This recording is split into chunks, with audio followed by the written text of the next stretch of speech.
الحمد لله وكفى وسلام على عباده الذين اصطفى صلى الله تعالى عليه وعلى آله وصحبه ومن تبعهم أجمعين. أما بعد، أعوذ بالله من الشيطان الرجيم. بسم الله الرحمن الرحيم. إنما يخشى الله من عباده العلماء. قال تبارك وتعالى في موضع آخر: فلا وربك لا يؤمنون حتى يحكموك فيما شجر بينهم ثم لا يجدوا في أنفسهم حرجا مما قضيت ويسلموا تسليما. قال النبي صلى الله عليه وسلم: العلماء ورثة الأنبياء، أو كما قال عليه الصلاة والسلام. انتہائی قابل صد احترام حضرات علماء کرام، بالخصوص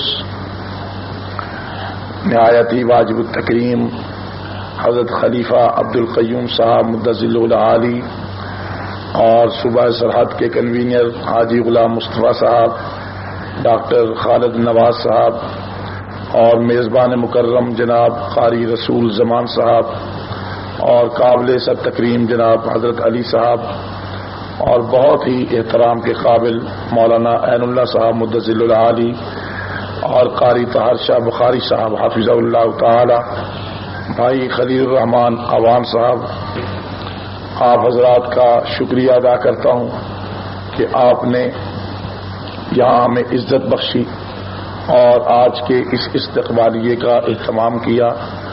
جو لوگ یہاں تشریف لائے اور پھر انہوں نے کھڑے ہو کر یہاں جماعت کے ساتھ تعاون اور شمولیت کا اعلان کیا ہے، میں دل کی گہرائیوں سے ان کا بھی شکریہ ادا کرتا ہوں. سامعین ذی وقار، صوبہ سرحد کے 3 روزہ دورے کا آج تیسرا دن ہے. ہماری آمد کی غرض و غایت اور مقصد پاکستان کی قومی اسمبلی میں جو آپ کی دعاؤں سے آپ کے اس مذہبی خادم اور رضاکار نے شریعت بل پیش کیا ہے، اس بل کے بارے میں عوام کو بیدار کرنا اور لوگوں کو یہ احساس دلانا کہ جب تک شریعت بل قومی اسمبلی اور سینٹ سے پاس نہیں ہوگا، پاکستان میں اس وقت تک اسلام کے نفاذ کا خواب پورا نہیں ہوگا.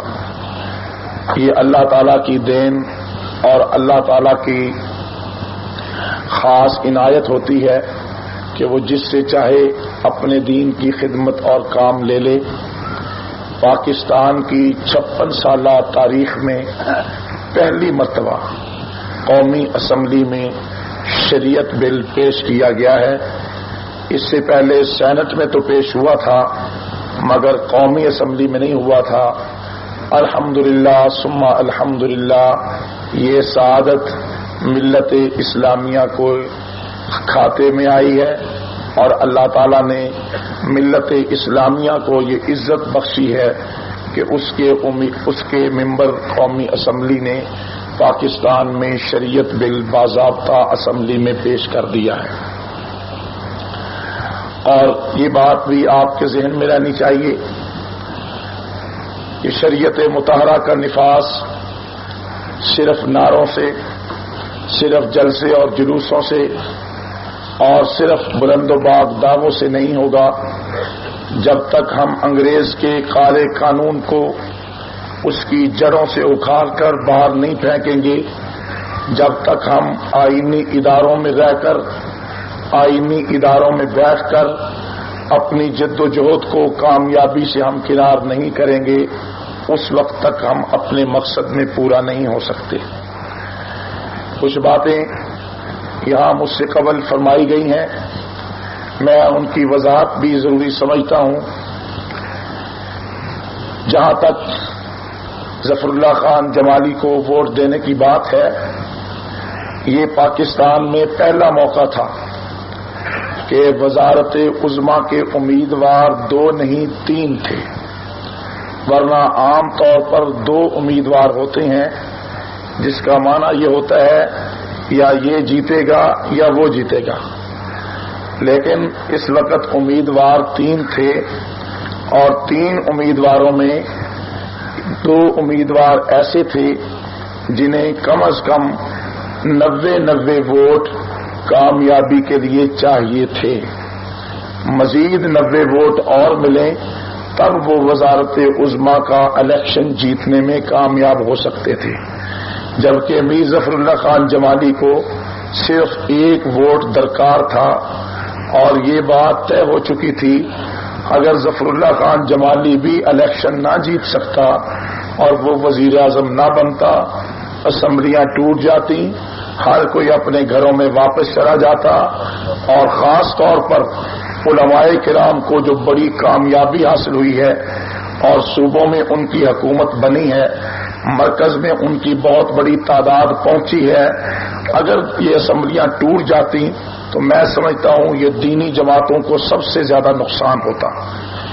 اور میں یہ بات واضح کہنا چاہتا ہوں، ہمارے اختلاف رائے ہے، جماعتوں کے درمیان ہماری سیاسی انداز میں اختلاف ہے، لیکن مذہبی میدان میں، دینی میدان میں الحمدللہ میں علماء حق کا خادم، ان کا رضاکار اور ان کا ادنا نوکر اور اپنے مشائخ عظام کی جوتیوں میں بیٹھنا سعادت سمجھتا ہوں. میں یہ بات بڑے واضح کہنا چاہتا ہوں، اگر مولانا فضل الرحمان کو 1 ووٹ کی ضرورت ہوتی اور وہ 1 ووٹ سے وزیر اعظم بنتے ہوتے، 2 ووٹوں سے بنتے ہوتے، 4 ووٹوں سے بنتے ہوتے، پھر یہ بات ہو سکتی تھی کہ مولانا فضل الرحمان صاحب تو وزیر اعظم بن رہے تھے لیکن مولانا اعظم تارک کے ووٹ نہ دینے کی وجہ سے وہ بنتے رہ گئے. ایسا نہیں ہے. مولانا فضل الرحمان صاحب مدظل العالی کو وزیر اعظم بننے کے لیے ابھی مزید کم از کم 90 ووٹ درکار تھے، 90 ووٹ اور چاہیے تھے. اس لیے میں نے کوئی میر ظفر اللہ جمالی پر احسان نہیں کیا ووٹ دے کر. میں نے اور میری جماعت نے سسٹم کو بچانے کے لیے، نظام کو بچانے کے لیے، ماشاء اللہ سے جو ہم جمہوریت کی طرف آئے تاکہ اسمبلیاں برقرار رہیں، اس سسٹم کو بچانے کے لیے اپنا ووٹ استعمال کیا. اور مجھے آج بھی اس بات پر فخر ہے کہ سسٹم موجود ہے، اسمبلیاں موجود ہیں، 4 صوبوں کی حکومتیں موجود ہیں، مرکز کی حکومت موجود ہے. اگر ہم بر وقت صحیح فیصلہ نہ کرتے تو آج ہم پھر آمریت کے سائے میں ہوتے. یہ سب حضرات اپنے گھروں میں آ چکے ہوتے، تمام علماء بھی گھروں میں ہوتے، غیر علماء بھی گھروں میں ہوتے، دوبارہ الیکشن نہ معلوم ہوتا یا نہیں ہوتا. دوسری بات، یہ بات بھی تعجب خیز ہے اور ہر آدمی اس پر حیران ہے کہ دیکھیں آپ عالم دین ہیں، مولانا فضل الرحمان صاحب کے ذاتی تعلقات بھی ہیں، احسانات بھی ہیں، اس کے باوجود آپ کی جماعت MMA کا حصہ کیوں نہیں ہے؟ آپ علماء کے جماعت میں شامل کیوں نہیں ہیں؟ سچی بات ہے، علماء سے ہٹ کر میرا اور میری جماعت کا کسی اور طرف چلنا نہ اس کو زیبا ہے نہ اس کی شان کے لائق ہے، لیکن ہماری ایک مجبوری ہے، اس مجبوری کو آپ بھی سمجھیں. وہ مجبوری یہ ہے، ہم نے 17 سال تک صحابہ کرام کے دشمنوں کے خلاف، اسلام کے دشمنوں کے خلاف، حضرت امی عائشہ صدیقہ رضی اللہ تعالیٰ عنہ کے گستاخوں کے خلاف 17 سال ہم نے جنگ لڑی. اس جنگ میں مولانا حق نواز شہید ہوئے، مولانا اسار القاسمی شہید ہوئے، مولانا ضیاء الرحمان فاروقی شہید ہوئے، 1000 علماء شہید ہوئے، 1500 کارکن شہید ہوئے. اور جس مشن کے لیے، جس موقف کے لیے ہمارے بڑوں نے جان کی بازی لگائی، ہم جس شخص کو اپنے صحابہ کرام ازواج مطہرات دین کا دشمن سمجھتے ہیں، ہم جان دے سکتے ہیں مگر صحابہ کے دشمن کے ساتھ بیٹھ نہیں سکتے. آپ دیکھیں، یہی ہم نے علماء سے کہا اور اب بھی کہہ رہے ہیں. میرے پاس وہ فائل ہے، میں لایا ہوں. ساجد نقوی جو اس وقت MMA میں بیٹھا ہوا ہے، جس کو پورے ملک سے 1 سیٹ بھی نہیں ملی ہے، اس کے سارے امیدوار ہار گئے اور لوگوں نے ثابت کر دیا ہم اسے قبول نہیں کرتے ہیں. اس کے سب امیدوار ہار گئے. بعد میں کوئی خواتین کی سیٹیں دے دی جائے, ان کو وزارت دی جائے, یہ الگ بات ہے, ورنہ اس کا امیدوار عوام کے ووٹوں سے کوئی نہیں جیتا. اس کے صدارت میں اجلاس ہوا, اخبارات کی کٹنگ سب میرے پاس ہے. اس میں فیصلہ کیا, ایک کمیٹی بنائی اس نے, آپ کو اردو سمجھ آ رہی ہے, ایک کمیٹی بنائی سید ضیاء الدین رضوی کی صدارت میں, اس کے ذمے کام لگایا.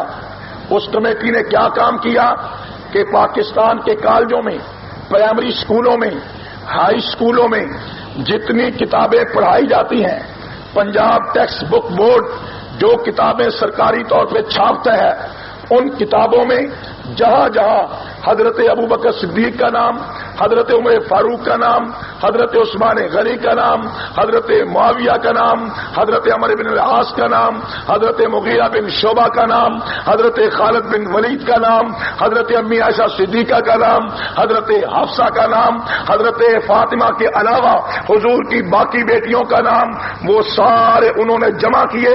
جمع کر کے ایک یادداشت مرتب کی, 11 صفحات کی یادداشت لے کر وہ ضیاء الدین رضوی, وہ ساجد نقوی کا نمائندہ, یہ میرے پاس ہے, وہ ساجد نقوی کا نمائندہ یہ 11 صفحات کی فائل لے کر, یہ وہ صفحہ جو وزیر تعلیم کے پاس گیا, یہ ساری اس کی فوٹو کاپی ہے, وزیر تعلیم کے پاس لے کر گئے اور وزیر تعلیم سے جا کر یہ مطالبہ کیا کہ ان کتابوں کے فلاں صفحے پر, اب لکھا ہوا ہے اردو جماعت چہارم کے صفحہ نمبر 11 پر صدیق کا لفظ ہے, یہ حذف کیا جائے, اور کتاب کے 83 صفحے پر فاروق کا لفظ ہے, وہ حذف کیا جائے. معاشرتی علوم چوتھی جماعت کی جماعت کے صفحہ 111 پر حضرت ابوبکر صدیق, صفحہ 113 پر حضرت عمر فاروق کا مضمون ہے, یہ حذف کر دیے جائیں. اور فلاں کتاب کے اسلامیات پنجم جماعت کی, اس کے صفحہ نمبر 60 کے دوسرے پیراگراف کی پہلی سطر میں حضرت عائشہ کا ذکر ہے, حذف کر دیا جائے. اس طرح انہوں نے 30 کتابیں پیش کر کے حکومت سے مطالبہ کیا کہ صحابہ کرام کے نام کتابوں سے نکال دیے جائیں. میری بات سنیں, بیٹھو, آرام سے بیٹھو, میری بات سنو. ہم پہلے کہتے تھے کہ مولانا فضل الرحمان صاحب, علماء کرام, آپ دین کے لیے کام کریں, ہم آپ کے خادم, ہم آپ کے نوکر ہیں, مگر یاد رکھیں جو صحابہ کا دشمن ہے وہ دین کے لیے مخلص ہے, دین کے لیے مخلص نہیں ہو سکتا. لیکن وہ کہتے تھے آپ کہہ رہے ہیں یہ لوگ تو ایسے نہیں ہیں, یہ اخبارات کی کٹنگ ہے. ساجد نقوی کی صدارت میں جامعہ اہل بیت میں طویل مشاورت, نصاب کے مسئلے پر احتجاجی تحریک چلانے کا فیصلہ, اور یہ ساری کمیٹیاں, آغا سید عباس کی قیادت میں شیر پاؤ سے ملاقاتیں, یہ تمام چیزیں ہمارے پاس ہیں. ساجد نقوی کی صدارت میں نصاب کے مسئلے پر اہم اجلاس.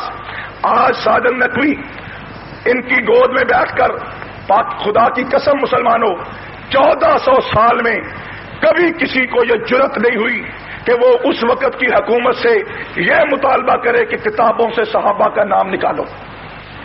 یہ کوئی معمولی بات نہیں ہے. میں آپ سے پوچھتا ہوں, اگر کوئی آدمی یہ کہے کہ پاکستان کی کتابوں سے حضرت مفتی محمود کا سیاسی کردار نکال دو, یہ برداشت ہوگا؟ اگر کوئی یہ مطالبہ کرے کہ پاکستان کی تاریخ سے مولانا غلام غوث ہزاروی کا یا مودودی کا پورا جو ہے وہ کردار حذف کر دو, کوئی برداشت کرے گا؟ اگر کوئی یہ مطالبہ کرے کہ مولویوں کے نام پاکستان کی قومی اسمبلی سے کاٹ دو, ان کی رکنیت ختم کر دو, یہ برداشت ہے؟ جب یہ برداشت نہیں ہے تو صحابہ کرام کے نام کتابوں سے نکالنا یہ برداشت ہو سکتا ہے؟ یہ ہمارے ایمان کا مسئلہ ہے. میں ایک لیڈر نہیں, میں دنیا کے کروڑوں لیڈر حضرت ابوبکر صدیق کی جوتی پہ قربان کر سکتا ہوں. لیڈر سے اختلاف کرنا میرا حق ہے, ہر لیڈر سے میں اختلاف کر سکتا ہوں. اگر صحابہ سے اختلاف کرتا ہوں میرا ایمان جاتا ہے. تو یہ وجہ ہے جب تک یہ گروہ جو صحابہ, اور یہ اسی مہینے کی بات ہے, اوپر ڈیٹ بھی لکھی ہوئی ہے, اور آپ حیران ہوں گے اتنا بڑا کام کیا انہوں نے, لیکن اس کے خلاف کوئی نہیں بولا. آپ پوچھیں, لیڈروں سے پوچھیں, آپ اس کے خلاف بولے؟ کہ انہوں نے 30 کتابوں کے حوالے دے کر یہاں تک میں کہاں کہاں پڑھتا جاؤں گا، صفحہ اردو جماعت پنجم کا صفحہ 14 کا پورا مضمون حضرت عثمان غنی والا حذف کر دیا جائے، اذان سے الصلاۃ خیر من النوم کے الفاظ حذف کر دیے جائیں، اردو جماعت ششم کی صفحہ نمبر 92 پر حضرت سعد بن ابی وقاص کا پورا مضمون حذف کیا جائے، اور اسی طرح اردو جماعت ہفتم کے صفحہ 30 پر حضرت خالد بن ولید کا مضمون حذف کر دیا جائے، صفحہ 83 پر عدل فاروقی کا مضمون حذف کر دیا جائے۔ یہ جرأت 1400 سال میں کبھی نہیں ہوئی تھی کہ حکومت کو کہا جائے، اسلامی حکومت سے کہا جائے صحابہ کے نام کتابوں سے نکال دو۔ یہ جرأت کیسے ہوئی؟ یہ جرأت اس لیے ہوئی کہ انہوں نے ان کے سر پہ ہاتھ رکھا، اپنی گود میں بٹھایا۔ آج وہ اتنے جری ہو گئے کہ صحابہ کے نام نکلوانے کے لیے وہ جا کر وزیر تعلیم کو ملے، انہوں نے ہنگو کے اندر فساد کرائے، ہنگامہ کرایا۔ یہ اخبارات اس بات پر گواہ ہیں، ایس ایس پی کے دفتر کو سکردو میں بدترین ہنگامے، شہر کا شہر تہس نہس کر دیا گیا، ایس پی کا دفتر جلا دیا گیا، ڈی سی کے دفتر پر حملہ کیا، بدماشی بھی کی اور غنڈہ گردی کی، مگر ان کی بدماشی پر کسی بھی عالم دین نے مذمت، کوئی بھی عالم دین بولا نہیں، کوئی بھی ممبر اسمبلی اس بات پہ نہیں بولا کہ جناب والا یہ صحابہ کا مسئلہ ہے۔ جب کسی نے کہا کہ جناب دیکھو صحابہ کا مسئلہ ہے، آپ کیوں نہیں بولتے؟ کہتے یہ ہمارا مسئلہ نہیں ہے، گویا کہ صحابہ کا ٹھیکہ ہم نے آدم تارک نے اٹھایا ہوا ہے۔ اور اگر ایسی بات ہے، میں کہتا ہوں رضینا قسمت الجباری فینا، ہم خدا کی تقسیم پہ راضی ہیں، ہم خدا کی تقسیم پہ راضی ہیں۔ کسی کو سیاست دی، کسی کو اقتدار دیا، کسی کو کرسی دی، کسی کو جماعت دی، ہمیں صحابہ کی محبت دی، ہمیں صحابہ کی۔ اور صحابہ کون ہیں؟ انشاءاللہ میں ظہر کے بعد جو ابھی کانفرنس ہوگی کم از کم گھنٹہ 1.5 گھنٹہ قرآن سے بیان کروں گا کہ صحابہ کون ہیں۔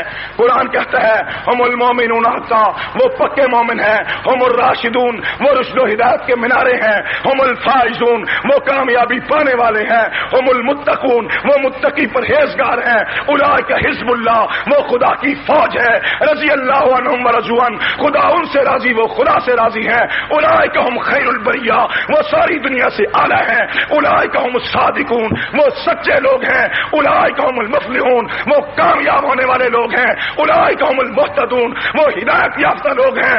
قرآن کہتا ہے وہ لوگ ہیں جن کے لیے خدا نے جنت تیار کر دی ہے، نحن اولیاؤکم فی الحیات الدنیا وفی الآخرہ۔ نعرہ تکبیر، نعرہ صحابہ، عظمت صحابہ، مسلمانوں، صحابہ۔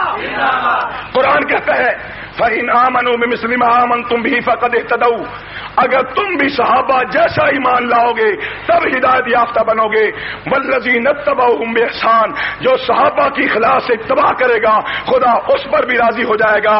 اسی پر بس نہیں، اللہ فرماتے ہیں وَإِن تَوَلَّوْا، جو صحابہ سے منہ پھیرے گا، جو صحابہ سے صحابہ کو نہیں مانے گا، جیسے یہ منہ پھیر رہے ہیں، فَإِنَّمَا هُمْ فِي شِقَاقٍ، ذلت، گمراہی، تباہی، بربادی اس کا مقدر ہے۔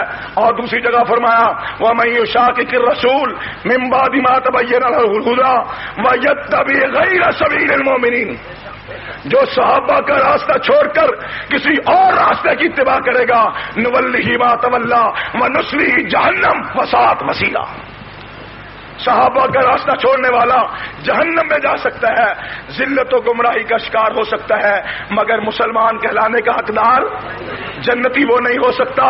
صحابہ کرام کے بارے میں قرآن نے بڑے واشگاف انداز میں بیانات کر دیے، فرمایا یہ وہ لوگ ہیں اولئک الذین امتحن اللہ قلوبہم للتقوی، اللہ نے ان کے دلوں کا امتحان لیا کہ ان کے دل میں کیا ہے، فرمایا ان کے دل میں تقوی تھا، خدا کی خوشنودی تھی، یبتغون فضلا من اللہ ورضوانا، یہ خدا کے فضل اور رضا کے طلبگار ہیں، اور فرمایا والزمہم کلمۃ التقوی، اللہ نے صحابہ کے ساتھ تقوی لازم کر دیا۔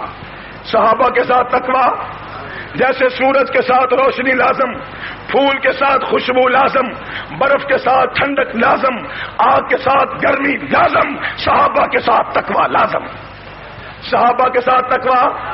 اب دنیا کی کوئی طاقت سورج سے روشنی جدا، پھول سے خوشبو جدا، صحابہ سے تقویٰ جدا.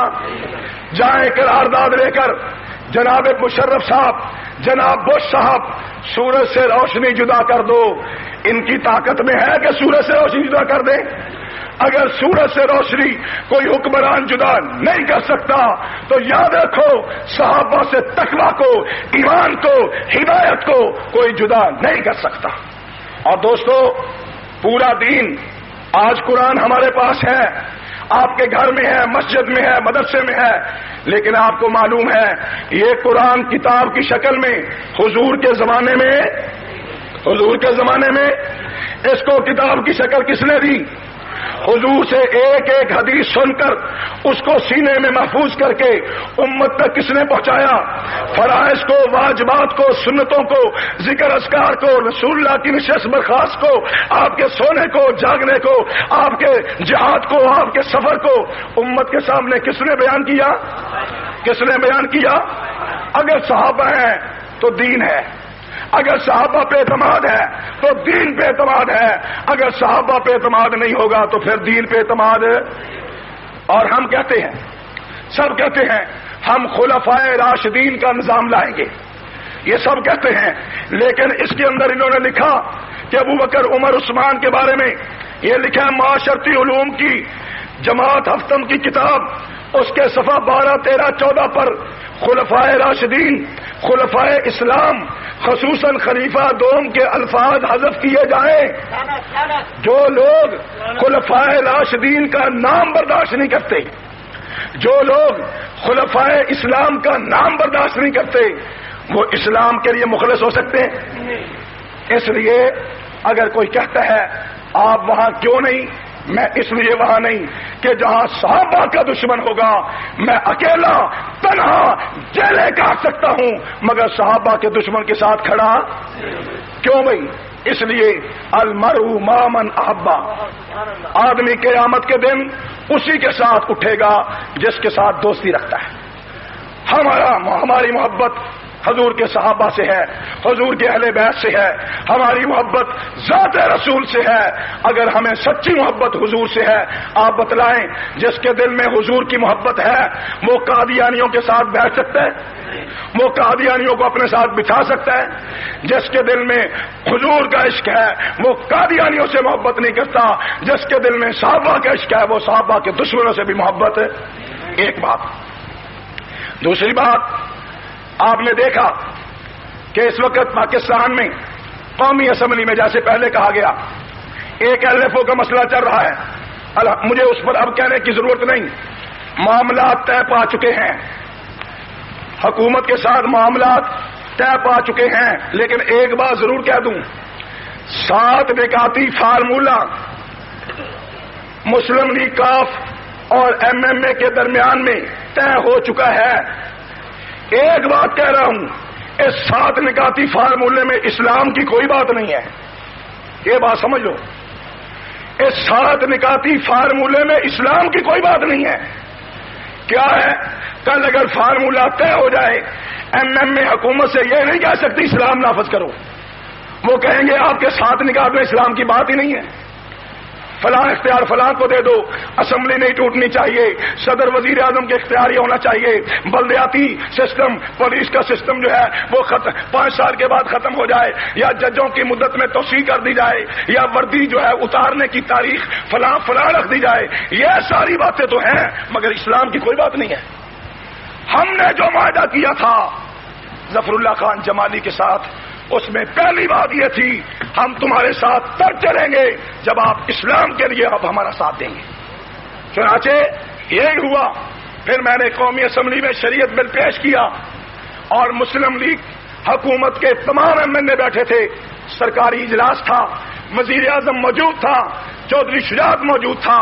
میں نے کہا میں نے معاہدے کے مطابق بل پیش کیا ہے، تم بتلاؤ تم ساتھ دو گے یا نہیں دو گے؟ انہوں نے کہا ہم نے آپ سے وعدہ کیا تھا پوری مسلم لیگ آپ کا ساتھ دے گی.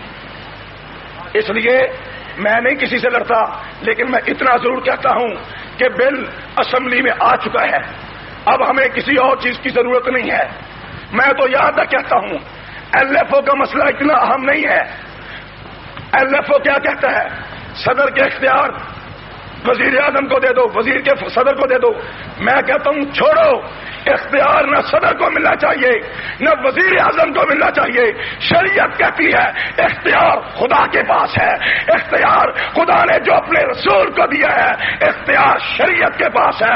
صدر بھی شریعت کا پابند ہے، وزیر اعظم بھی شریعت کا پابند ہے. پاکستان کا روشن مستقبل شریعت بل، پاکستان کا روشن مستقبل شریعت بل. آپ حیران ہوں گے شریعت بل میں یہ ایک شک موجود ہے کیا کہ صدر، وزیر اعظم، کسی بھی عدالت کا چیف جسٹس یا کوئی بھی منصف یا پوری پارلیمنٹ، چاہے سینٹ ہو، چاہے صوبائی اسمبلی ہو، چاہے قومی اسمبلی ہو، وہ اسلام کے خلاف کوئی قانون اگر بنائیں گے تو ان کا قانون کل عدم ہوگا. شریعت نے اختیار، شریعت بل یہ اختیار صدر کو نہیں دیتا، وزیر اعظم کو نہیں دیتا، پارلیمنٹ کو نہیں دیتا کہ تم کوئی ایسا قانون بناؤ جو خدا کے قانون کے خلاف. تو میں کہتا ہوں شریعت کی بات کرو، اس لیے کہ شریعت حکمرانوں سے اختیار لے کر عوام کو دیتی ہے. کس کو دیتی ہے؟ آج کل عوام خالی ہاتھ اختیار آپس میں تقسیم کر رہے ہیں. شریعت عوام کو اختیار دیتی ہے. کیا ایک شخص کھڑا ہو کر کہہ سکتا ہے وزیر اعظم ٹھہرو، صدر رک جاؤ، پہلے یہ بتلاؤ یہ قمیض کہاں سے لائے ہو، پہلے یہ بتلاؤ یہ ہاتھ کی گھڑی کہاں سے آئی ہے، پہلے یہ بتلاؤ تمہارے گھر کا خرچہ کہاں سے پورا ہوتا ہے، پہلے یہ بتلاؤ یہ گاڑیاں کہاں سے دی ہیں، پہلے یہ بتلاؤ یہ پٹرول کہاں سے دیا ہے، پہلے یہ بتلاؤ تمہارے بچوں کی تعلیم پر جو فیس لگتی ہے وہ فیس تمہیں کہاں سے آتی ہے، پہلے یہ بتلاؤ یہ جو تم پروٹوکول لیتے ہو اس پر جو خرچہ آتا ہے وہ خرچہ کہاں سے آتا ہے. یہ شریعت اختیار دیتی ہے یا نہیں دیتی؟ اور شریعت پابند کرتی ہے وقت کے حکمران کو کہ اگر عوام کے منہ میں نوالا نہیں ہے تو تم کو بھی شام کو بھوکا سونا ہوگا. اور شریعت لٹیرے وڈیرے ان کی حوصلہ افزائی نہیں کرتی. یہاں تو آتے ہیں ملک لوٹتے ہیں اور بھاگ جاتے ہیں. جن کو ہم نے جلوس نکال کے اتارا، دھرنے دے کر اتارا، اس نے بھی ملک کو لوٹا، اس نے بھی ملک کو لوٹا، بے نظیر نے لوٹا، نواز شریف نے لوٹا. ہم سب علماء ان کے خلاف تھے اور آج ہم سب کہہ رہے ہیں ان کو لے آؤ، وہ تو بہت اچھے آدمی ہیں. اس دن جھوٹ تھا یا آج جھوٹ ہے؟ اگر وہ لٹیرے تھے تو کیوں آج ان کے ہیرو کہتے ہو؟ اور اگر وہ ہیرو تھے تو ان کی مخالفت کیوں کی تھی؟ لٹیرا لٹیرا ہوتا ہے، چور چور ہوتا ہے، چاہے 100 سال بھی گزر جائے. اگر بے نظیر چور ہے، نواز شریف چور ہے تو کل بھی چور تھا، آج بھی چور ہے، قیامت تک چور رہے گا. اور اگر وہ ہیرو ہیں، وہ کل بھی ہیرو تھے، آج بھی ہیرو ہیں، پھر بھی ہیرو ہیں، پھر ان کی مخالفت کیوں کی تھی؟ یہ ہمارے ملک میں عجیب بات ہے.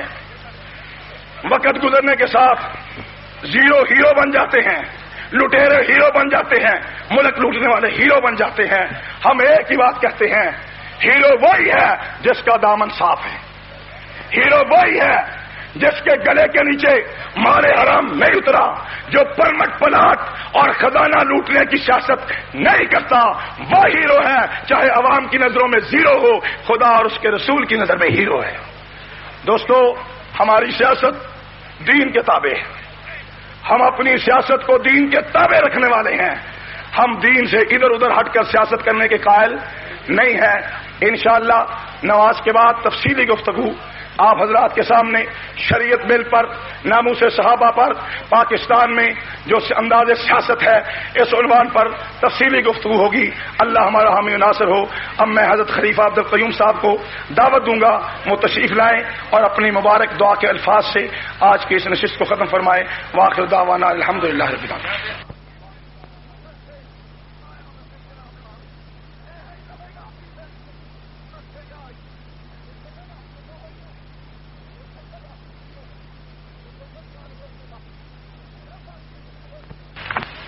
ذرا تسلی کے ساتھ جواب سماعت فرمائیے.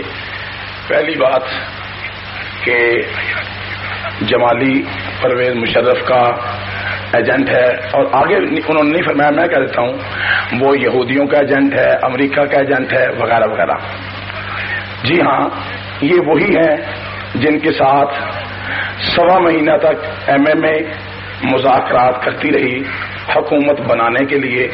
اگر ایم ایم اے کو ڈپٹی وزیر اعظم کا عہدہ مل جاتا, اسپیکر کا عہدہ مل جاتا, یا آج ایم ایم اے اگر مسلم لیگ کاف کے ساتھ جو مذاکرات کر رہی ہے وہ 7 نکات پر جیسے اتفاق ہو گیا ہے, اگر وہ 7 نکات پورے ہو جاتے ہیں تو پھر وہ مشرف کا ایجنٹ نہیں رہے گا, پھر پرویز مشرف صاف ستھرا ہو جائے گا. ایک ہے کسی شخص کی ذاتی رائے سے اختلاف. طالبان کے مسئلے پر, افغانستان ایشو پر سب سے زیادہ پاکستان میں جیل میں نے کاٹی ہے, سب سے زیادہ. اور میں آج اسمبلی میں بھی کہتا ہوں کہ میں آج بھی اپنے اس موقف پہ قائم ہوں کہ طالبان کے مسئلے پر آپ لوگوں نے زیادتی کی ہے اور طالبان کے ساتھ ہم نے زیادتی کی ہے, آپ کی پالیسی غلط تھی. ایک ہے ایک فرد کی پالیسیوں سے اختلاف, ایک ہے سسٹم کو چلانے کے لیے تو ایم ایم اے بھی ساتھ جا رہی ہے, وہ بھی ساتھ چل رہے ہیں. اور دوسری بات عراق کی, الحمدللہ ہم نے سرکاری پارٹی میں بیٹھ کر پوری سرکاری پارٹی کو اس بات پر آمادہ کیا اور فیصلہ کیا کہ ہماری فوج عراق میں نہیں جائے گی اور اسرائیل کو تسلیم کرنے کا ہم سوچیں گے بھی نہیں انشاءاللہ. اور اگر کوئی ایسا مرحلہ آیا آپ ہمارا کردار دیکھیں گے, آپ ہماری آواز سنیں گے اور انشاءاللہ آپ اپنے جذبات کے مطابق ہمارے کردار اور ہماری آواز کو پائیں گے.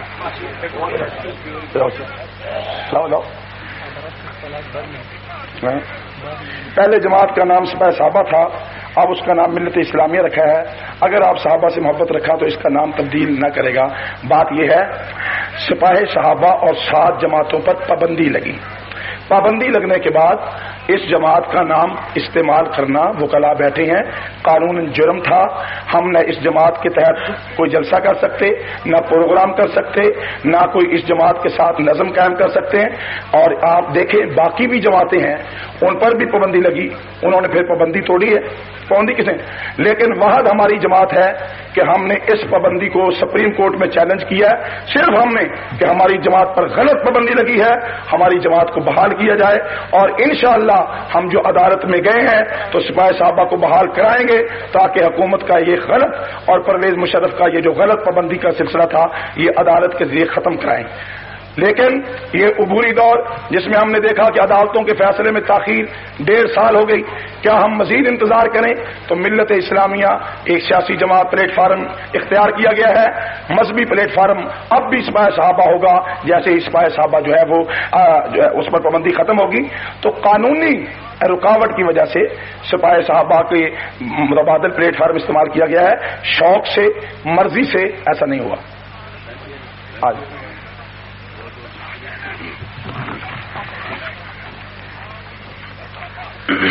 لکه سوالات او جوابات نشیز دغه نه بعدو خو صابر ایڈوکیٹ صاحب لشکی مخشه شو به هر حال څه فرق نه چي. دغه نه بعد میر دا گوشا مایک د صحافی حضرات ته پر لگاولو او یا دوسرے لفظوں میں یہ کہہ لیں کہ کیا جمہوری سسٹم سے پاکستان میں اسلام نافذ ہو جائے گا؟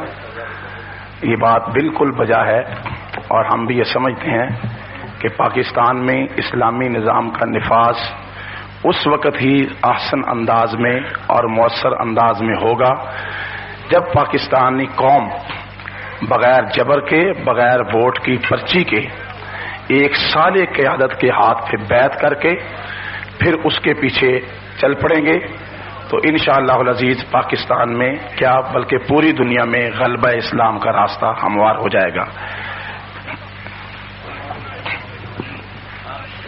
اور میں ذرا بیان کروں گا کہ اب سپاہ صحابہ تنظیم کے بعد ملت اسلامیہ کے نام سے تحریک چل رہی ہے, لیکن اسلام, ختم نبوت, ناموس صحابہ یہ اسلام کی بنیاد ہیں, اسلام کی اساس ہیں.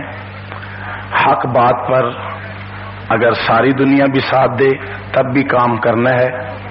حق کا آواز بلند کرتے ہوئے ہم تنہا بھی رہ جائیں تو ہم کام کرتے رہیں گے. ہمیں یہ نغمہ نہیں گل و لالہ کا پابند, بہار ہو کے خزاں لا الہ الا اللہ, گرچہ بت ہیں جماعت کی آستینوں میں مجھے ہے حکم اذاں لا الہ الا اللہ. ایک اور سوال کروں گا، اس کے بعد میں آپ کو کسی قسم کی کوئی راستن چلا آ رہا ہے یا رشوتن آ رہا ہے، ہر وہ وڈیرا جاگیردار سرمایہ دار اور ہر وہ مسلط ہونے والا آمر جس نے غاصبانہ اقتدار پر یا ملک کے کسی اثاثے پر قبضہ کر رکھا ہے، میں سمجھتا ہوں یہی لوگ ہیں جو اسلام کے راستے میں رکاوٹ ہیں۔ وہ سمجھتے ہیں کہ جب اسلام آئے گا سب سے پہلے پیٹ ہمارے چاک ہوں گے، سب سے پہلے ہاتھ ہمارے کٹیں گے، چونکہ یہ چور ہیں، لٹیرے ہیں، انہی کے ہاتھ کٹنے ہیں، تو یہ ہمیشہ اپنے ایجنٹوں کو پیدا کر کے اسلام کے راستے میں رکاوٹیں پیدا کرنے کی کوشش کرتے رہتے ہیں۔ میں چوروں کو، لٹیروں کو مخلص کیسے مان سکتا ہوں؟ بس میں تو اپنے سوال پورے کر چکا، لیکن ایک ایسی معمولی سی ایک بات ہے، وہ یہ ہے کہ آپ تنہا وہاں اسمبلی میرے بل سے اختلاف ہو ہی نہیں سکتا، اگر کریں گے تو عوام کو کیا جواب دیں گے کہ جو بل میں نے 18 اپریل کو قومی اسمبلی میں پیش کیا ہے، 1.5 مہینہ بعد اسی بل کی فوٹو کاپی صوبائی اسمبلی میں پیش کر کے پاس کرائی گئی ہے۔ تو جو چیز صوبائی اسمبلی سے وہ پاس کرا رہے ہیں، جب قومی اسمبلی میں وہ بل موجود ہے تو اس کی مخالفت کا تو کوئی معنی ہی نہیں بنتا۔ یہ تو سوال ہی پیدا نہیں ہوتا کہ کوئی اگر علمی مخالفت ہے تو کیا آپ نے صوبائی اسمبلی میں اس کو دور کر لیا؟ تو صوبائی اسمبلی میں جو بل پیش کیا گیا ہے وہ میرے بل کی فوٹو کاپی ہے، میں چیلنج کر کے کہتا ہوں، ایک لفظ بھی اس سے آگے پیچھے نہیں ہے۔ دوسری بات کہ اسمبلی کا ماحول، پہلی بات ہے انسان اپنی ذات کا مکلف ہے، مجھے اپنی نجات عزیز ہے، مجھے اپنے ساتھیوں کی نجات کی فکر ہے، اور میں اس پر یہ کہوں گا ہم اکیلے ہی چلے تھے جانب منزل، مگر راہ راہ ملتے گئے کارواں بنتا گیا۔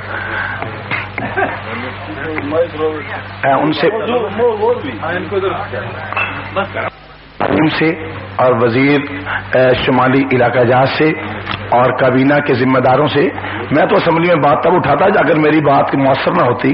مجھے فخر ہے کہ میں نے جب اپنی بات کابینہ میں اور متعلقہ وزیروں میں اٹھائی تو چند دن کے بعد گزشتہ منگل کو مجھے وفاقی وزیر تعلیم نے بتا دیا کہ پریزیڈنٹ کی طرف سے میرا پیغام ہے کہ آپ بے فکر ہو جائیں، تاکہ صحابہ کرام کے کسی نام کی زبر زیر بھی تبدیل نہیں ہوگی۔ اور ہمارے جو واحد رکن صوبائی اسمبلی ہیں سرحد میں، وہاں ہمارے ابراہیم قاسمی صاحب نے اس مسئلے کو وہاں اٹھا کر اپنی مذہبی ذمہ داری کو پورا کیا ہے۔ مودی شمولات نے سینٹ میں قانون سازی کا طریقہ کار یہ ہے کہ سینٹ اگر پاس کرے تو اس کو اسمبلی پاس کرے، جب دونوں پاس کریں تو پھر وہ صدر کے پاس جاتا ہے، صدر کے دستخط ہوتے ہیں تو وہ اس وقت قانون کی شکل اختیار کرتا ہے۔ سینٹ میں میں نے اسی لیے آج تقریر میں زور دے کر کہا کہ سینٹ میں تو پیش ہوا، پاس بھی ہوا، لیکن قومی اسمبلی میں پہلی مرتبہ پیش ہوا ہے۔ اس وقت اگر قومی اسمبلی میں پیش ہو کر پاس ہو گیا ہوتا تو آج یہ قانون نافذ ہوتا، ہمیں ضرورت ہی نہ ہوتی۔ وہ پھر سینٹ ختم ہو گیا، تحلیل ہو گیا، اور قومی اسمبلی میں یہ پہلی مرتبہ پیش ہوا ہے۔ قومی اسمبلی سے پاس ہونے کے بعد بھی اب چونکہ وہ سینٹ تحلیل ہو چکی ہے، اس بل کو پھر سینٹ میں جانا ہوگا اور یہ سینٹ سے بھی پاس ہوگا، پھر یہ صدر کے دستخطوں سے پاکستان میں ایکٹ کی شکل میں نافذ العمل ہوگا۔ آپ کے بل میں اور سمیولات کے بل میں کیا فرق ہے؟ کوئی فرق نہیں ہے، ایک ہی جیسے، ایک ہی جیسے۔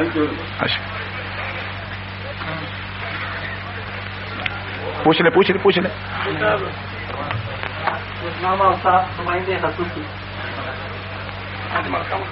کوئی علماء سے، کوئی طلباء سے کوئی پوچھنا چاہے تو ابھی بگڑ چکا ہے۔ صحیح۔ آیا آپ پر سن 73 کے آئین کے حوالے سے ہے۔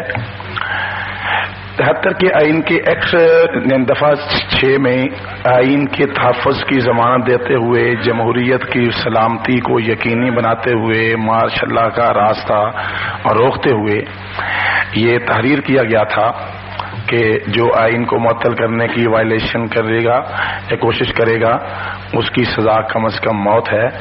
لیکن آپ دیکھتے ہیں کہ جنہوں نے آئین کو معطل کیا انہوں نے جمہوریت کے علمبرداروں کو تو موت سے دو چار کر دیا اور خود کسی حادثے میں جو ہے وہ موت کا شکار ہوئے۔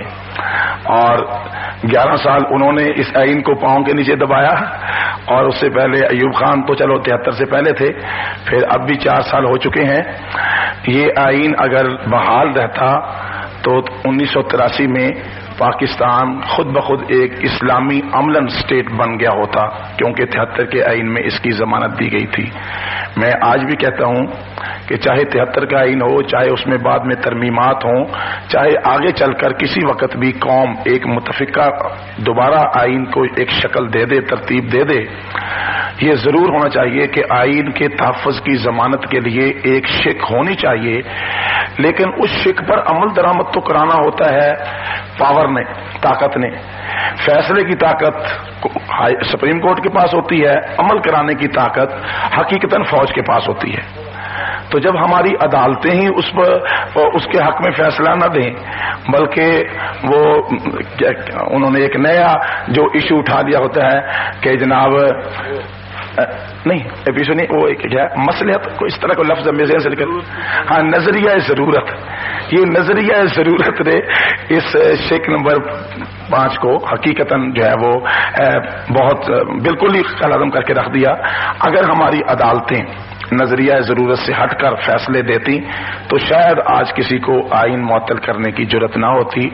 اور اب جہاں تک یہ الیکشن کی بات ہے، آپ سب جانتے ہیں جب فوجی دور میں آئین معطل ہوتا ہے تو آپ پھر آئینی ادارے وجود میں لانا چاہتے ہیں، تو اس کے لیے آپ کو ایک عارضی آئین بنانا پڑتا ہے، اور اسی کا نام یہ LFO ہے۔ اسی کے تحت یہ اسمبلیاں وجود میں آئیں، اسی کے اب یہی بات تھی کہ آیا LFO خود بخود اب آئین ہے، آئین کا حصہ بن گیا ہے۔ اسی پر اپوزیشن کی بات چلی، اور مجھے خوشی ہے کہ کسی نہ کسی صورت میں اب یہ جو 7 نکاتی فارمولہ ہے اس میں یہ بات آ گئی ہے کہ آئین کی وہ LFO کے نام سے جتنی بھی شکیں ہیں ان کو اسمبلی کے سامنے لایا جائے گا، اور 2/3 کے ساتھ اسمبلی اسے منظور کرے گی، تاکہ وہ باضابطہ اسمبلی کے ذریعے سے آئین کی شکل اور آئین کا حصہ بن سکے۔ یہ اس پر فیصلہ ہوا ہے۔ باقی رہی بات کہ جب قومی اسمبلی سے شریعت بل پاس ہوگا تو پھر کیا رفتہ رفتہ نافذ ہوگا یا بیک جنبش قلم نافذ ہوگا؟ انشاءاللہ العزیز پاکستان میں اسلامی نظریاتی کونسل کی سفارشات نے اتنا ہمارے لیے میدان ہموار کر دیا ہے۔ ہمارے پاس سود کا متبادل نظام ہے، ہمارے پاس اسلامی عدل و انصاف کے عنوان پر عدلیہ کام کرنے کے لیے تیار ہے، اس کا پورا مواد موجود ہے، اور ذرائع ابلاغ کی تطہیر کا سارا سسٹم موجود ہے۔ اگر اخلاص نیت ہوئی اور حکمران وقت نے اس کو تھوڑی سی چاہ کہ یہ ہو جائے تو میں کہتا ہوں اس کے لیے نہ مہینہ درکار ہے نہ ہفتہ درکار ہے، صرف ایک اعلان کی دیر ہے، باقی چیزیں تو وقت پر ہوتی رہیں گی کہ آج یہ چیز آ چکی ہے۔ ہر آدمی کو جان لینا چاہیے کہ تمام سزائیں اسلامی ہوں گی، تمام سسٹم اسلامی ہوگا اور تمام نظام اسلامی ہوگا۔ میں سمجھتا ہوں 2-4 ہاتھ کٹنے کی دیر ہے، 2-4 لٹیروں کو تختہ دار کی طرف لانے کی دیر ہے، پاکستان میں بڑی آسانی کے ساتھ تطہیر کا عمل شروع ہو جائے گا۔ آ جائیں دعا کرا دیں۔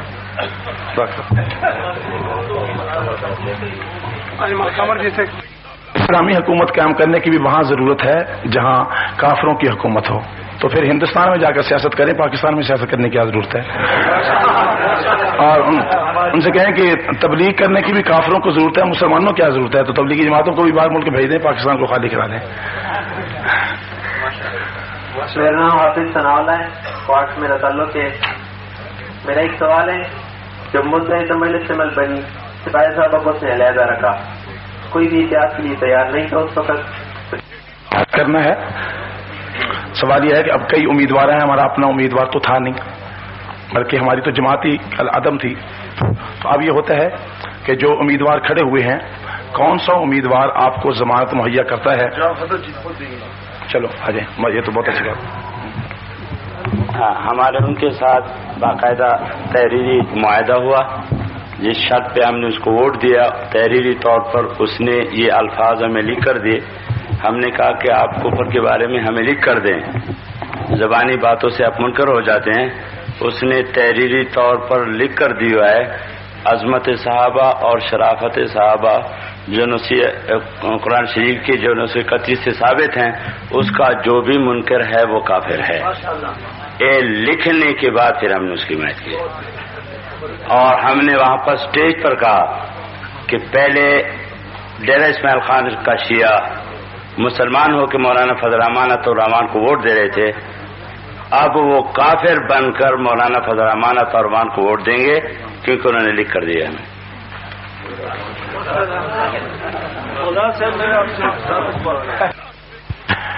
جو توڑ پھوڑ ہوئی، وفد بلوایا ہی ہم نے کہا ایک وفد آئے، آ کر ہمیں تفصیل سے بتاؤ کہ وہاں کیا ہوا ہے.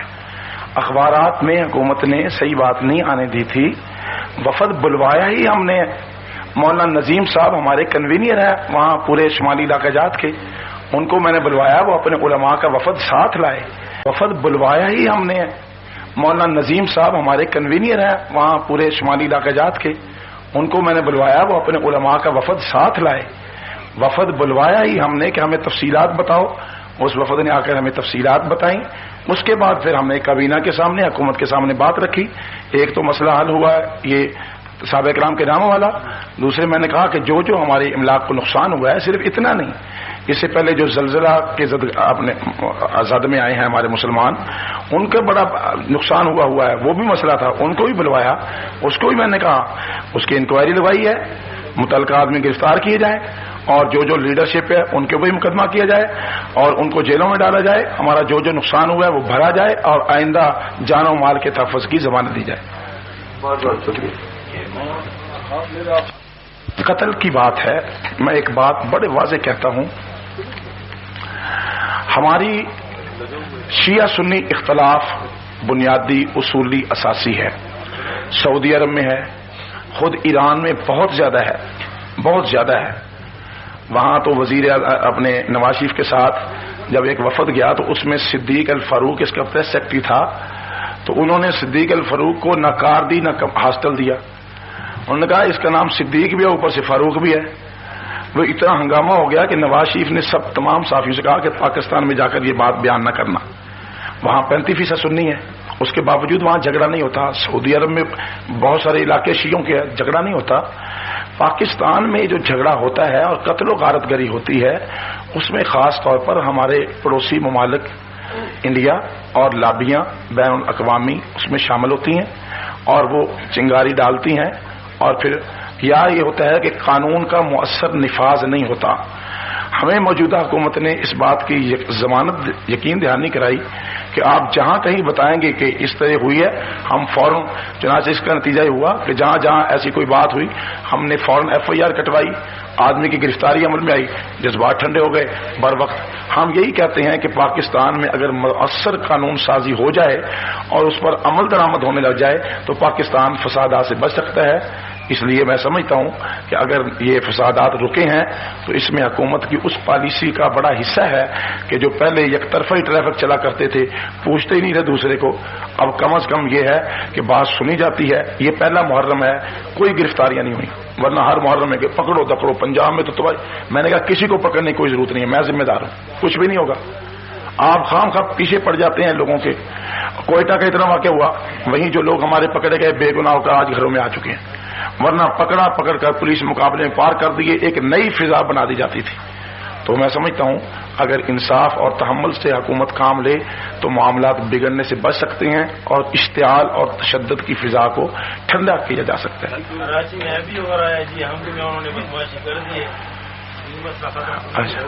وہ تو یہاں کی صوبائی حکومت کا ہے. آپ کی شریعت بل پیش کرنے پر کہ جب آپ کے چاروں طرف اکثریت لٹیروں کی ہوگی تو آپ کی کامیابی کیوں کر ہوگی. لیکن میں وہی بات کہتا ہوں جو حضرت مفتی محمود نور اللہ مرکزہ فرمایا کرتے تھے. وہ فرماتے تھے ہم مکلف ہیں کوشش کے، جد و جہد کے. ہم وہ جد و جہد اور کوشش جاری رکھیں گے آگے اللہ تعالیٰ اس میں برکت دیتے ہیں، ہم کتنے کامیاب ہوتے ہیں. ہم نتیجے کے مکلف نہیں ہیں. کوشش کرنا ہمارا کام ہے، نتیجہ اللہ کے ہاتھ میں ہے. کوشش پہلے سے بھی بڑھ کر کریں گے، اور زیادہ بڑھ کر کریں گے، اور دعا بھی کریں گے. اگر نتیجہ ہماری زندگی میں نہ بھی نکلا تو یہ جو چنگاری ایک بھڑک جاتی ہے، پھر انشاءاللہ کسی وقت وہ شعلہ جوالا بن جائے گی. وہی سب حضرات وہاں جلسہ میں تشریف لے چلیں گے، انشاءاللہ تفصیلی گفتگو ہوگی. حضرت میرا ایک سوال ہے. اچھا کوئی نہیں جب نہیں بیٹے جب سب لوگوں کو سنا اس کو بچہ سمجھ کے چھوڑ رہے. میرا نام محمد کمران ہے، میرا تعلق لاچی سے رہتا کراچی میں. جی بیٹے. جی وہاں کوئٹہ میں جب کارروائی ہوئی تو کراچی پولیس نے گرفتاری شروع. یہ بھی پہلی مرتبہ بیٹے ہوا ہے کہ پکڑا ہے، آپ نہیں تھے تو آپ کو چھوڑ دیا، ورنہ یہی ہوتا تھا جو نہیں ہوتا تھا اس کو بھی فٹ کر دیتے تھے، چھوڑتے نہیں تھے.